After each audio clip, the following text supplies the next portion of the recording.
Hey, what is up, your Emperor Royalty? I'm Miss Explains, and welcome back to another video, and today we're going to be talking about Xenogender.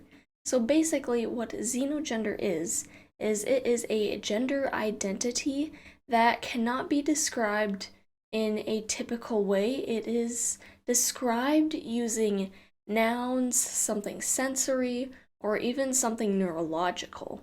So it does not fit into things like feminine, masculine, non-binary.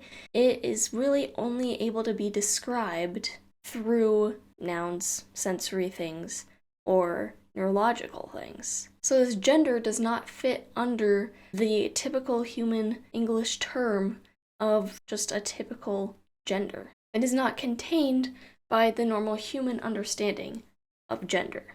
So when people are xenogender, they actually feel a very strong connection to their gender, but the problem is they don't have a great way to describe it, and the way that they do that is through nouns, sensory things, neurological things, because that is the only way for them to even come close to describing how their gender exists for them. So, for example, for a noun gender, which is under the umbrella term of xenogender, people can use a noun to describe how they're feeling about their gender. For example, they might feel that their gender is like snow, and they could say it is similar to that.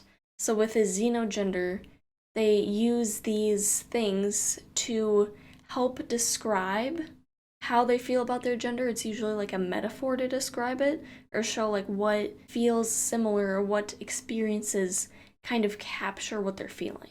And then another subcategory is aesthetigenders, which is where somebody uses aesthetics or sensory things to describe their gender. So they could say that their gender feels like blue, or it feels solid, it feels bumpy. So they use these different sensory things and aesthetics to describe how they feel. And the last subcategory is a neurogender. So for neurogender, their gender is so heavily influenced by like either mental illness or neurodivergence that it just becomes one with their gender or plays a big role in it.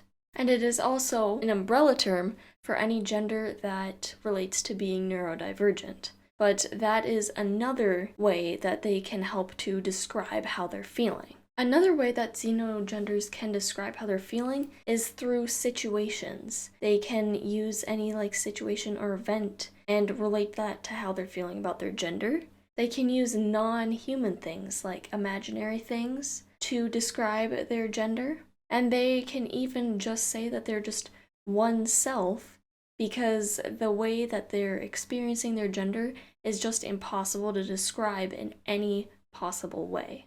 And although you can just be xenogender, you can also be partly xenogender.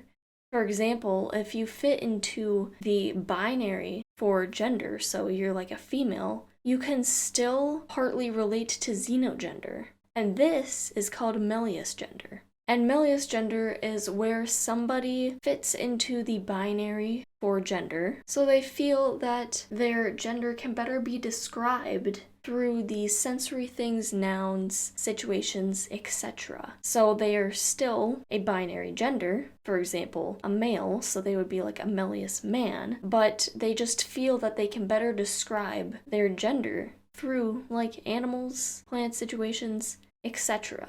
All while still identifying with being just a man. So hopefully you learned something today and I cleared things up. If you have any questions, please ask in the comment section down below, and I'll see you guys in the next one.